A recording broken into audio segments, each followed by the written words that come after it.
महाकारुणिक तथागत भगवान भक्त बुद्ध प्रज्ञा सूर्य विश्वरत्न परम पूज्य Bodhisattva knowledge of the world परम पूज्य डॉक्टर बाबासाहेब आंबेडकर आद्य समाज क्रांतिकारक आणि स्त्री शिक्षणाचे जनक वंदनीय महात्मा ज्योतिराव फुले खऱ्या अर्थाने विद्येचे देवता महात्मा सावित्रीबाई फुले आरक्षणाचे जनक वंदनीय छत्रपती राजर्षी शाहू महाराज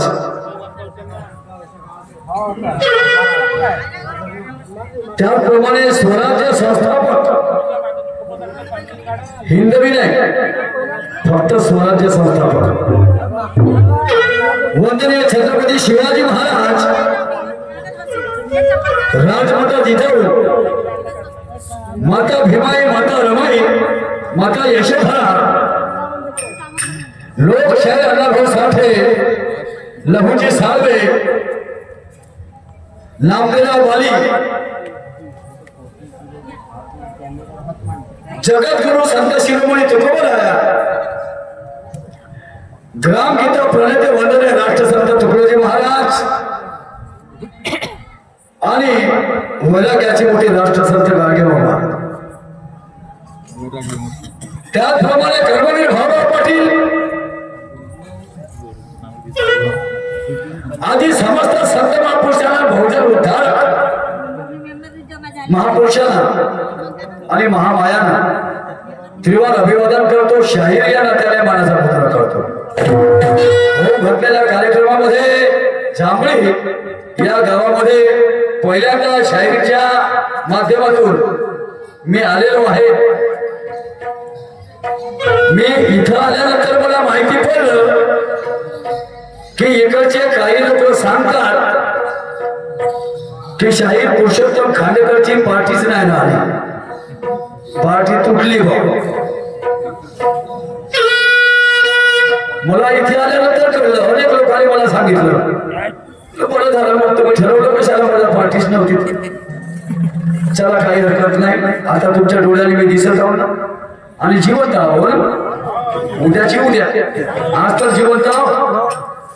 ठीक आहे, असो जगामध्ये अशी माणसं असतात, काय हरकत नाही. बंधूंनो, तमाशा खरी गंमत भजन कीर्तन गोंधळ आदी समस्त लोककला ह्या समाज प्रबोधनाचं प्रभावी माध्यम आहे. आणि पूर्वीच्या काळी अशी प्रसार माध्यमं नव्हती. त्या काळामध्ये या लोककलेनं अतिशय मोलाची कामगिरी केलेली आहे. देश कार्य केला आहे, देश बांधून ठेवण्याचं कार्य केलेलं आहे, देश जागृत करण्याचं काम केलेलं आहे. आणि म्हणून या कलेला अनन्यसाधारण महत्व प्राप्त झालेलं आहे.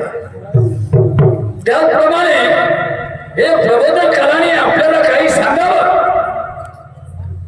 एवढा तो काही पंडित नसतो किंवा मोठासा अभ्यास नसतो. एक कला जोपासण्याचा त्याचा प्रयत्न असतो आणि त्यातून समाज हित जनजागृती करण्याचं काम तो अविरत करत असतो. परंतु तोही तुमच्यातलाच मनुष्य असतो. आणि म्हणून चुकणे हा जर का माणसाचा स्वभाव असेल तर शाहीर चुकणार नाही. कशावर? शाहीर चुकू शकतात. आणि चुकीची माफी मागण्याची आपल्याकडे आद्य परंपरा आहे, पण मी ते पाळत नाही. का पाळत नाही?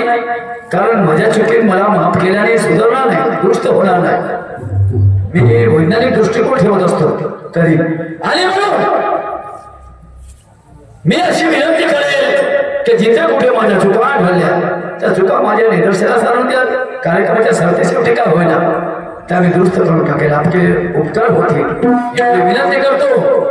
सर्वप्रथम या आयोजकांच्या जांभेवासियांचं आणि आमच्या डेकोरेशन मध्ये बंधूचं रात्रभर सहकार्य देतात. आमची शान तुमच्यावर आहे, कारण रोजचेच प्रोग्राम.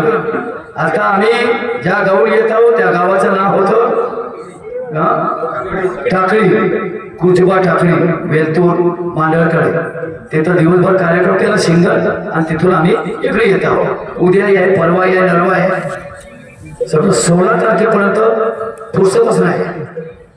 आणि म्हणून आमच्या आवाजामध्ये फेरबदल येत असतात. आता बाईने सुद्धा सांगितलं. त्यामुळे सावंतवाल्या बंधूची जर आम्हाला साथ असली तर कार्यक्रम उत्तम होईल. आणि म्हणून तुम्हाला साक्ष देतो, या ठिकाणी मी आपल्या कार्यक्रमाला सुरुवात करतो, हात घालतो आणि अपेक्षा करतो की शांत चित्ताने कार्यक्रमाचा आस्वाद घ्या. धन्यवाद, धन्यवाद आणि जय भीम, जय.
जेथे परिमळ दरवळे परम सद्गुणाचा,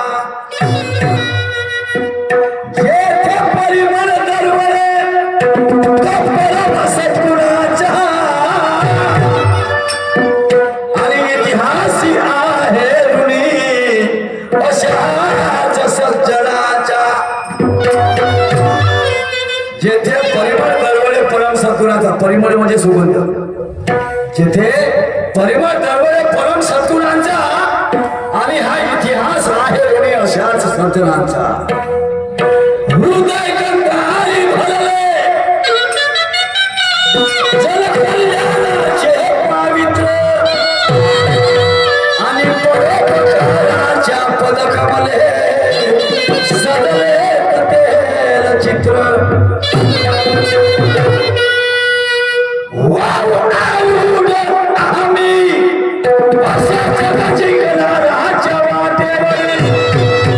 आणि मग परवा कशाचे बापा जरी चालावं लागले काठ्यावर. हो आरूढ आम्ही अशा जगजिंकणाऱ्यांच्या वाटेवर. आणि मग परवा कशाची जरी चालावं लागले काठ्यावर. थोर महात्मे होऊन गेले, चरित्र त्यांचे पहा जरा. आपण त्यांच्या समान व्हावे हाची सापडे बोध खरा. पुरुषांचे अनुकरण करणं हे गरजेचं आहे, नवे काळाची गरज आहे. मग ते जगद्गुरु तुकोबराय असो, राष्ट्रसंत तुकडोजी महाराज असो, छत्रपती शिवाजी महाराज असो की शाहू महाराज असो की अण्णाभाऊ साठे असो, या महापुरुषांचं अनुकरण करणं गरजेचं आहे. त्याशिवाय तरण पाय नाही मनुष्याला. आणि भेसळ तमाशा कधी करू नये माणसाने. विचारधारा माणसाची पाक पाहिजे, नेक पाहिजे, शुद्ध पाहिजे. कुठलंही प्रबोधनकार असो त्याने एकांगी असावं, दहांगी असो चालत नाही. आणि म्हणून त्या कर्मकांडाची गजहर गंगा मला स्वर्गात कशी मिळते. वैज्ञानिक सांगत का नाही का स्वर्ग किती अंतरावर पडते. सांगितलं जातं आमच्याकडे की माणसाला स्वर्ग प्राप्त होतो, नरक प्राप्त होतो वगैरे वगैरे असं सांगितलं जातं. थोतांड आमच्या पुढे मांडलं जातं अनेक ग्रंथ पुराणातून. परंतु महापुरुष आमचे म्हणतात, बाबासाहेब म्हणतात, गाडगे महाराज म्हणतात, गाडगे महाराज तर पूर्वी काय म्हणतात त्याला चिरफाड ऑपरेशनच करतात या संस्कृतीचं. वाचा सत्यशोधक गाडगे बाबा खूप सुंदर शिकावतो. आणि जर चंद्रावर गेला मंगळावर गेलो तुम्हाला माहितीये गेले ना, गेले त्या अंतराळ येणारा निंबू मिरच्या बघून गेले का? पण आम्हाला सांगितलं जातं की नाही, हे शिकण्यासारखं आहे आणि हे प्रबोधन करायला सांगायला पाहिजे. म्हणून म्हणतो त्या कर्मकांडाची रचना करण्यामुळे स्वर्गात कशी मिळते, मग ते वैज्ञानिक सांगत का नाही का स्वर्ग किती अंतरावर पडते. आणि चंद्रावर गेले, चंद्राच्या पलीकडे असेल का तो स्वर्ग, कुठे नाही कुठं असेल ना, पृथ्वीपासून 1000 किलोमीटर 2000 किलोमीटर कुठेतरी असेल ना. मग या वैज्ञानिकाला दिसलं नाही, यांना कसं दिसलं विचार आहे. चला पाँव जहाँ झुकने को मन करता है और वो छाव जहाँ रुकने को मेरा मन करता है. पाँव जहाँ झुकने को मन करता है, वो छाव जहाँ रुकने को मन करता है. और वो ब्रह्म है तथागत भगवान बुद्ध का, जिसे परखने को मेरा मन करता है. एकंदरीत जीवनामध्ये 12 अपंग लिहिले हो भगवान बुद्धावर. तुम्ही कथा चालू पहा बरं तुकोबाराची किती अभंग भेटतात का बरं. सत्य इथं सलते, सत्य आपल्या भारताच्या संस्कृतीमध्ये सलते, हे महत्वाची गोष्ट आहे. ऐका मी काय म्हणतो, माझ्याकडे बघा मी गणच गातो पण कसा गातो.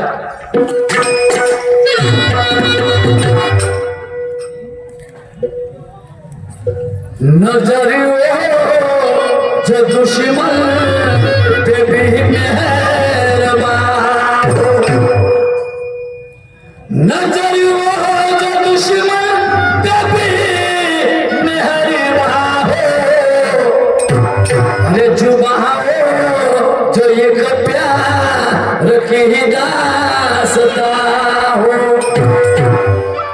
किसी ने कहा है मेरे दोस्त हो,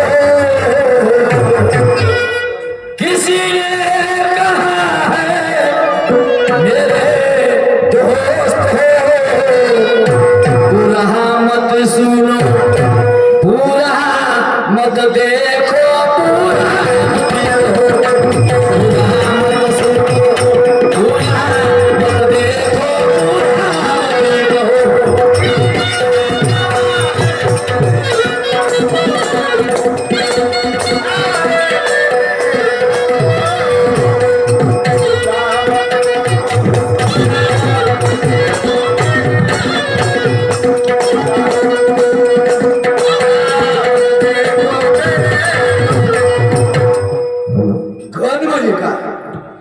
पहिले इथून सुरुवात करू आपण. गण म्हणजे काय तुम्हाला वाटतं ना, प्रबोधन व्हायला पाहिजे वाटतं ना, शहराने काहीतरी तुम्हाला सांगावं तर मग निमूटपणे ऐका, मन लावून ऐका. गण म्हणजे काय, गण म्हणजे जर गणपती होत असेल तर हा सगळा प्रेक्षक गण मान्य करा. शाळेमध्ये शिक्षक गण, एम आय राईट, बरोबर आहे भाऊ. आणि शिक्षकाच्या पुढे असतो विद्यार्थी गण, बरोबर आहे. जर गण मध्ये गणपती होते तर मास्तर गणपतीने फोडते त्याच्यावर गणपती असं होईल का नाही. कशाला वाङ्मयाचा फोडके प्रयास करायचा. वाङ्मय आहे ना, वाङ्मय सांगतात गण म्हणजे लोकांचा समूह.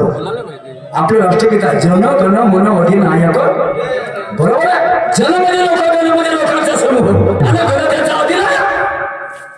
लोकांचा समूह म्हणजे तो गण आणि त्याचा अधिनायक कोण, आपलं मन. जनगण मन अधिनायक असं झालं काय. आणि म्हणून गण आम्ही साजरा करतो. तुम्हाला सांगतो, गणाच्या ठिकाणी तुम्ही आपल्या आई वडिलांची पूजा करू शकता, तुम्ही आपल्या गुरुजीची पूजा करू शकता. जे कोणी तुमचा आराध्य असेल, जो कोणी तुमचा आदर्श असेल, त्याची गणाच्या ठिकाणी पूजा करू शकता. हे बाबासाहेबांचं संविधान सांगतो.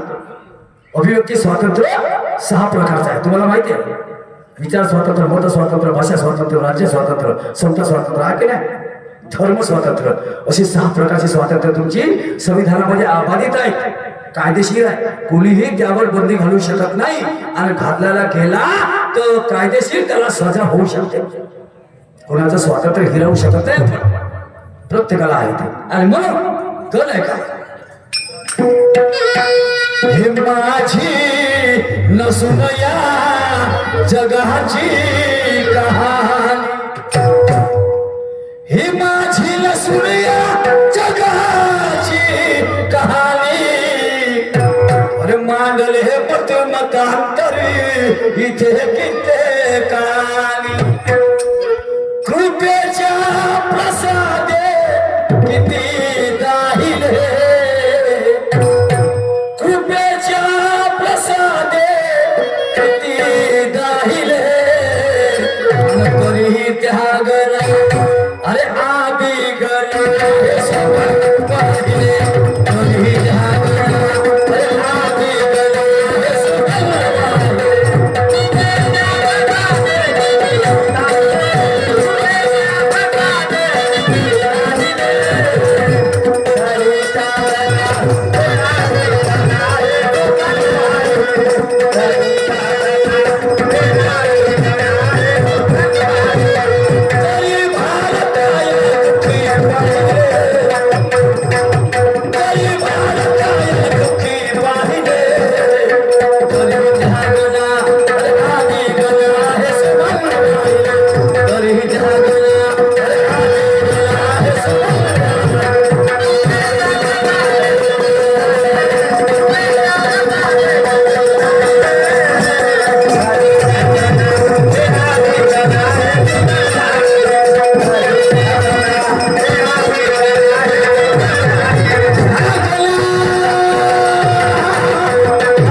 तरी त्या गणा आधी गणा हे सुमन वाहिली. कृपा अभिलाषी आमच्या जगाचा स्वभाव आहे. कृपा अभिलाषी जो दुसऱ्यावरील विश्वासाला त्याचा कार्यभार बोलायला, इथं प्रयत्नशील माणसाला मोल आहे, किंमत आहे.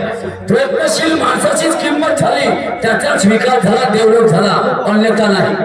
तुकोबाराय म्हणतात जगद्गुरु संत महिमा आहे, जो दुसऱ्यावरील विश्वासाला देगा हरीने पळली असे असते. तुम्हाला माहिती आहे, आपल्या भारतामध्ये इंग्लंडचे prime minister doctor Winston Churchill आले होते दौऱ्यावर, आणि त्यांनी जेव्हा निरोप दिला भारताला, तर आमच्या देशाच्या प्रधानमंत्र्याला सांगतात, काय कसा वाटला आमचा देश?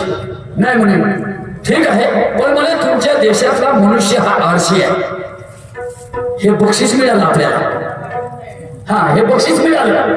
काय म्हणतात विन्स्टन चर्चिल? तुमच्या देशातला मनुष्य हा आळशी आहे आणि ईश्वर अंधश्रद्धेमध्ये गुंतलेला आहे, धार्मिक अंधश्रद्धेमध्ये गुंतलेला आहे, आश्रित आहे, कुणावर तरी विश्वासलेला आहे, कर्तव्य प्रधान नाही आहे, कर्तव्य दक्ष नाही आहे. आणि म्हणून तुमचा पाहिजे त्या प्रमाणात भौगोलिक विकास झालेला.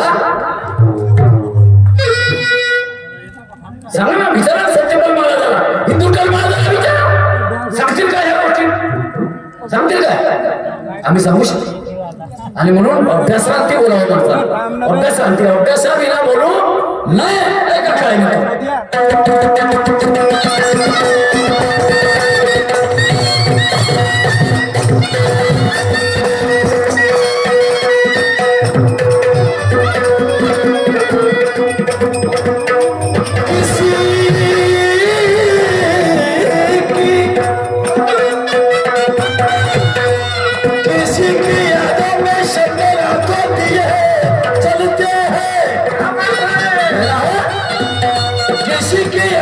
शम्मेला तो दिए जलते हैं। अरे कभी पत्थरों पे खिलने वाले फूल आज किसी की तुरबत पे खिलते हैं। मिलने को तो मिल जाते हजारों लोग यार दुनिया में, पर माँ बाप ऐसी दौलत है जो जिंदगी में एक बार मिलते हैं। माँ बाप ऐसी दौलत है जो जिंदगी में एक बार मिलते हैं। सोळा कुठल्याही देवाला नमस्कार नाही केला तरी चालेल, परंतु आई वडिलासारखं दैवत नाही तुकोबा आहे म्हणतात. सारं जग फिरून अडथळाने मायबापासारखं तीर्थ नाही. ते जर नसते तर तुम्ही आले असते काय? आम्हाला ओळखच नाही. एक मुलगा पैसे देतो वृद्धाश्रमात 20,000 22,000 12,000 15,000 आपल्या बापाचा ना आईचा पगार तिथं त्यांची व्यवस्था करण्यासाठी. का बरं? तुम्ही जेव्हा जन्माला आले तुमच्या आई वडिलाच्या पोटी तेव्हा तुम्हाला असं ठेवलं काय? तुमच्या मायबापाने असं पगारी बाई ठेवली काय? तुम्ही कोणाचं दूध प्याले? कोणाचं दूध प्याले? ज्या डॉक्टरने तुमच्या मायचा ऑपरेशन त्या तिचं दूध प्याले का? ज्या डॉक्टरने ऑपरेशन त्याचं दूध प्याले? तुम्हाला कुठं नाव ठेवलं काय? आणि तुम्ही म्हातारे झाले म्हणून उद्या सोबत नाव ठेवता. अरे इथंच तर पुण्यात केलं आहे आमच्या.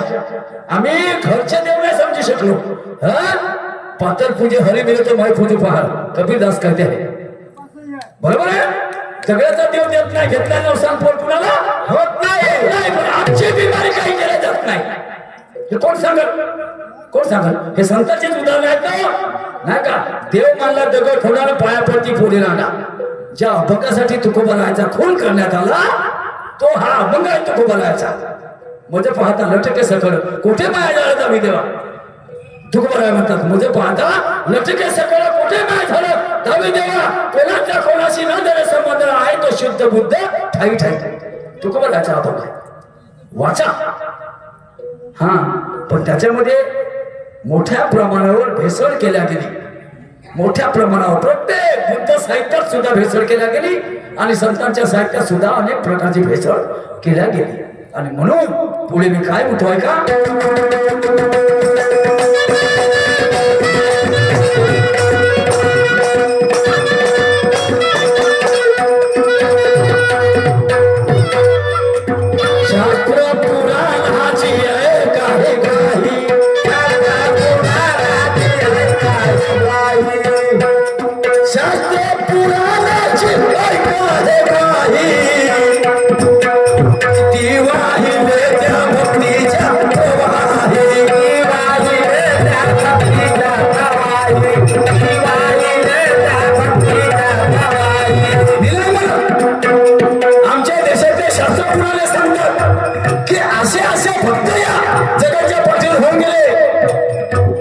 देवाचे भक्त ईश्वराचे भक्त असे असे 101 भगवंत होऊन गेले. कसे? शास्त्र पुराणाची एकाही गाई आणि किती वाहिले भक्तीच्या प्रवाही. पुढे का भक्ती कुंभलाची सागर लवते कासाची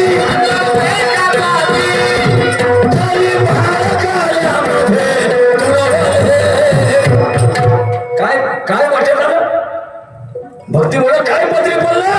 बाहेर घरामध्ये तुडवा लागला पांडुरंगाच्या भक्तीमध्ये मी होऊन काय करायला लागला? का कार्यामध्ये बाळ तुडवा लागलो. हे भक्तीचं फळ आहे का? विचार करा तुम्ही. अनेक उदाहरण देता येतील. हो तरी विद्या गला अरे आली गला हे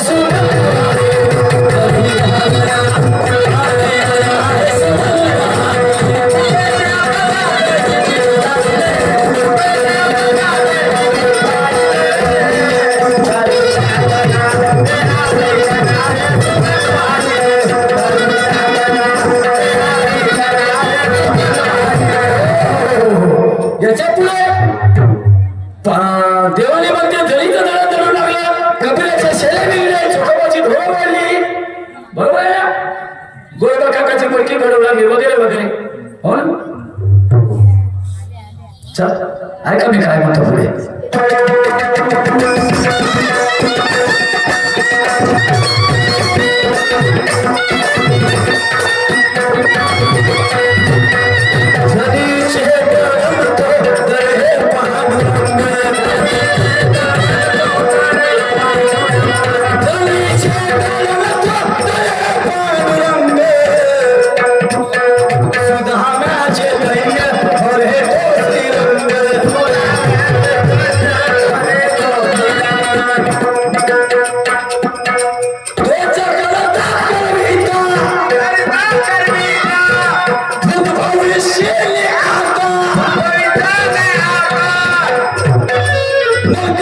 दारिद्र्य कुणाचे इथे राहिले. देवच जर करता करवीत आहे त्याला तरीचं दळण दळू लागलं. सुदैवाची गरिबी दूर केली, दारिद्र्य दूर केलं नाही का. तोच करता करविता भूत भविष्यली. आता मग आज जो दारिद्र्य खाली आहे तो कोणापासून आहे? आज जो व्यक्ती दारिद्र्य खाली आहे तो कोणापासून आहे? आणि म्हणून तर म्हणतो जो दुसऱ्यावरील विश्वासाला त्याचा कार्यभार, जो कर्तव्य दक्ष असेल, जो कर्तव्य प्रधान असेल, त्याला कुणालाही भीक मागायची गरज नाही, कुणाही समोर हात पसरायची गरज नाही आहे, कुणाची अगरबत्ती लावायची गरज नाही आहे. तो फक्त कर्तव्यवान असला पाहिजे नाही का. आपल्या अरे एक तुकोबराचा अभंग आहे, नच जाई पुण्य धामा बसऱ्या करीत कामा, कामात लक्ष लावा वरी ठेव अंतरीचे. आहे का नाही? मग काय शिकलो आम्ही फक्त टाळकुटे वारकरी बोललो. टाळकुटे आज त्या वारकऱ्याची गरज नाही, आता या वार करण्याची गरज आहे. शिवाजी महाराजांसारख्याचे बरोबर आहे ना? अशा वारकऱ्याची गरज आहे या काळामध्ये. आता सज्जन आणि वैरी तुम्हीच ओळखा. आम्ही किती दिवस करणार आहोत, म्हणून आमच्यासारखे सांगणारे तुमच्यातून पुन्हा पैदा झाले पाहिजे. ऐका. आणि मग दारिद्र्य कुणाचे इथे राहिले. आणि तरीही त्या गणा अरे आधी गणा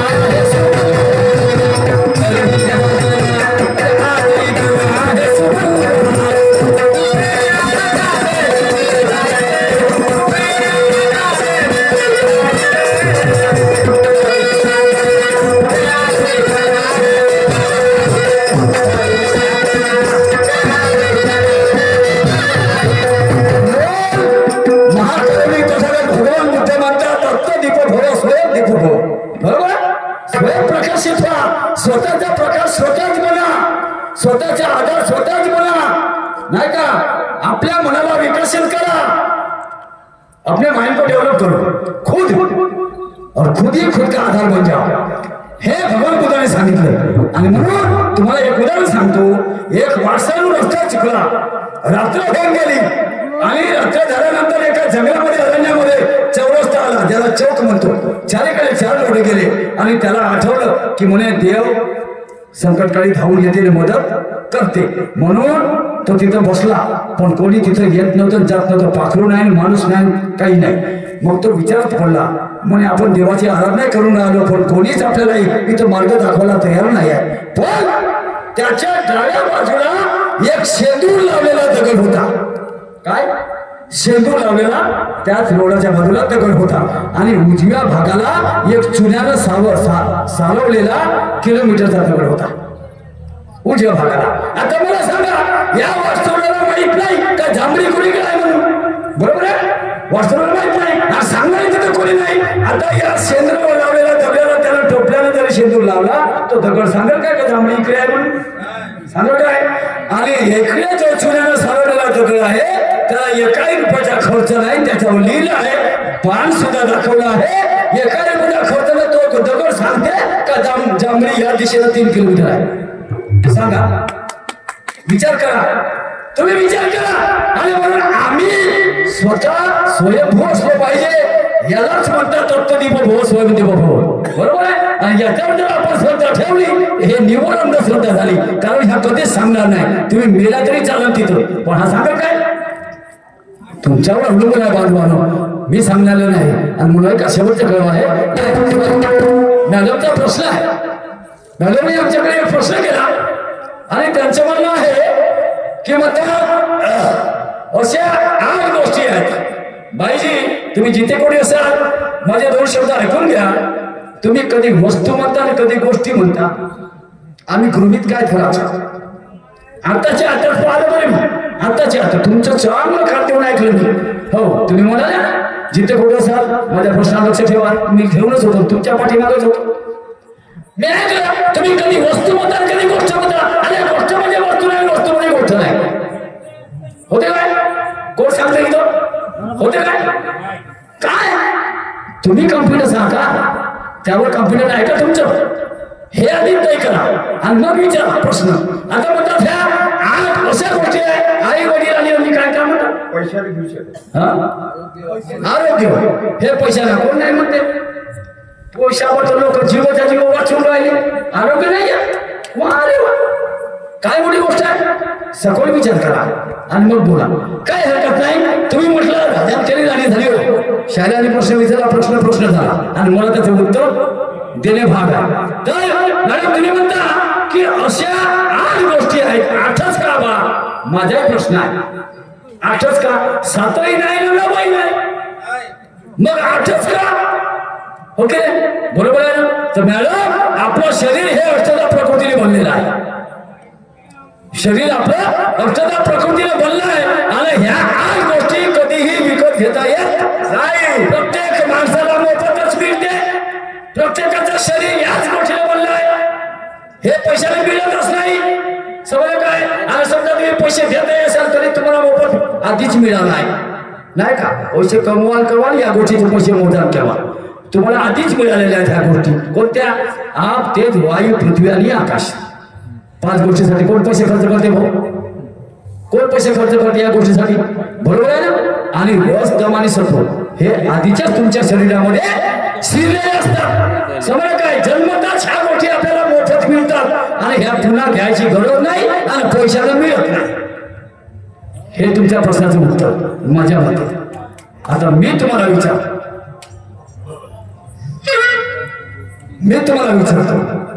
भगवान बुद्धाच्या काळामध्ये एकदा अशी गंमत झाली की भगवान बुद्ध ध्यानस्थ होते. त्यांच्या समोर एक स्त्री येऊन बसली आणि तिला वाटलं का हे कोणीतरी त्याला काय म्हणता येईल, साधू महंत ऋषीमुनी कोणी असेल, नाही का? तर ते बसली त्यांच्या समोर आणि ती बाई होती त्याला काय मग अशी आशेवर जगणारी, म्हणजे आशादायी होती. तिला वाटलं की याची भक्ती झाली, हा भक्तीमध्ये लीन आहे, हा कोणाची तरी भक्ती करत असेल आणि म्हणून याची भक्ती झाली का हा मला प्रसाद दे. बुद्ध यामध्ये गोष्ट आहे मॅडम, खोटे नाही सांगायची. हा मला प्रसाद दे. तर त्या भगवान बुद्धाची जोपर्यंत तपस्या खतम नाही झाली तोपर्यंत त्या बाई समोरच बसली. पाण्याने व्याकुळ, भुकेने व्याकुळ पोट उघडलीच नाही. जेव्हा भगवान बुद्धाची निद्रा उघडली म्हणजे समाधी खतम झाली तेव्हा भगवान बुद्ध पाहते तर हे बाई डोळे लावून बसली होती, म्हणजे बुद्धासारखी समाधी लावून बसली होती. बुद्धाला वाटलं हे कोण स्त्री आहे, हे कोण माझ्या समोर अशी बसली आहे, कशासाठी बसली आहे. म्हणून भगवान बुद्धांनी असं ठेकाण्यासारखा आवाज केला तर त्या बाईला जागा. तर तिनं दोन्ही हात पसरले बुद्धाच्या पुढे, असे दोन्ही हात पसरले. तर तुम्हाला विचारायचं हे आहे की भगवान बुद्धानं तिच्या हातामध्ये अशी वस्तू दिली, भगवान बुद्धानं तिच्या हातामध्ये अशी वस्तू दिली का तिच्या जीवनाचंच कल्याण झालं, तिच्या जीवनाचंच कल्याण झालं. तर त्या बाईचं नाव काय आणि त्या भगवान बुद्धानं दिलेली वस्तू तिचं नाव काय एवढं तुम्हाला सांगायचं आहे. समजले? ऐका मला शेवटचं करू.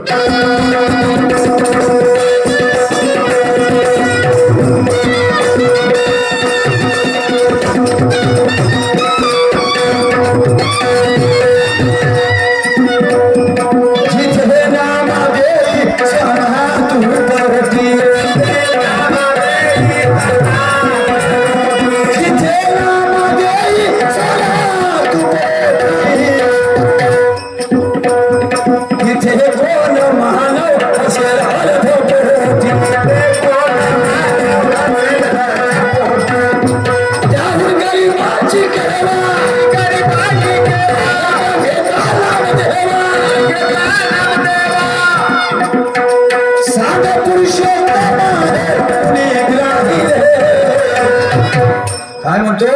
जिथे नामाग देई स्वाला तुपर होती. स्वाला म्हणजे कुत्रा, कुत्र्याला संत नामदेवानं तुपर होती चालली. एकादशीचा आपण तुम्हाला माहित असेल आहे का? एकादशीच्या दिवशी नामा होते उपवासी, द्वादशीच्या दिवशी नामा बसले स्वयंपाकाशी. देव स्वाने होऊन आले, पोळ्या घेऊन पळाले, हाती घेऊन तुप वाटी नामा धावे स्वाना पाठी. उभा उभा जग जठी आणि पोट्या पोऱ्या कैसा खासी उभा उभा पांडुरंग पोऱ्या खाई तू पसंत. हा एकादशीचा अर्थ बरोबर आहे का भाऊ? कोणी भजनी पुण्य चुकलो का? आणि तिथे कुत्र्याला कुत्रा रोटी चालले जात होतो. तो काळ किती संपन्न असेल, तो काळ किती संपन्न असेल. आणि आज म्हणून एकदा गाडगे महाराज आपल्या झाडझूड करत असता एक बाई आली ना, नैवेद्य ठेवला देवाच्या पुढे आणि भिल्ले कुत्रे. गाडगे महाराजांच्या बाईला भेटले म्हणे, बाई हा पोरगा उपाशी आहे, हा नैवेद्य याला दे. त्या बाईने त्या पोराला थपून दिलं. चाललं म्हणे देवाचा नैवेद्य चालला म्हणे, भिकाड्या आमच्या मागं मागं चल हे तिकडे म्हणे, कुणाचं आहे कुणाचं नाही. आणि ते तिथं देवाजवळ ठेवला भिल्ले कुत्रे. त्या गाडगे महाराजांनी ठोकलं म्हणे, थांब बाई काय केलं म्हणे तू? काही नाही म्हणे, नैवेद्य दिला. कुणाला दिला म्हणे? देवाले. पाय म्हणे खाऊन राहिले देव. हा खातीन वरटांग करतील, आंघोळी करून देतील. हा आणि हा खरा देव तुझ्या पुढे आला, याला धकवून दिलं असे विचारायचे गाडगे महाराज. वाचा गाडगे महाराज, तुमच्यामध्ये दुरुस्ती होईल. तुमच्या मुलाला सांगा विचारामध्ये शुद्धी करील होईल. तुमचा देव आंघोळ करतो का रे? नाही. कोण करते? आम्ही करून देतो. अबे जो स्वतःची आंघोळ नाही करते तुमच्या का भलं करून? हे गाडगे महाराजाची गोष्ट लक्षात ठेवा. आणि म्हणून काय म्हणतो, सांग पुरुषोत्तम आहे कुणी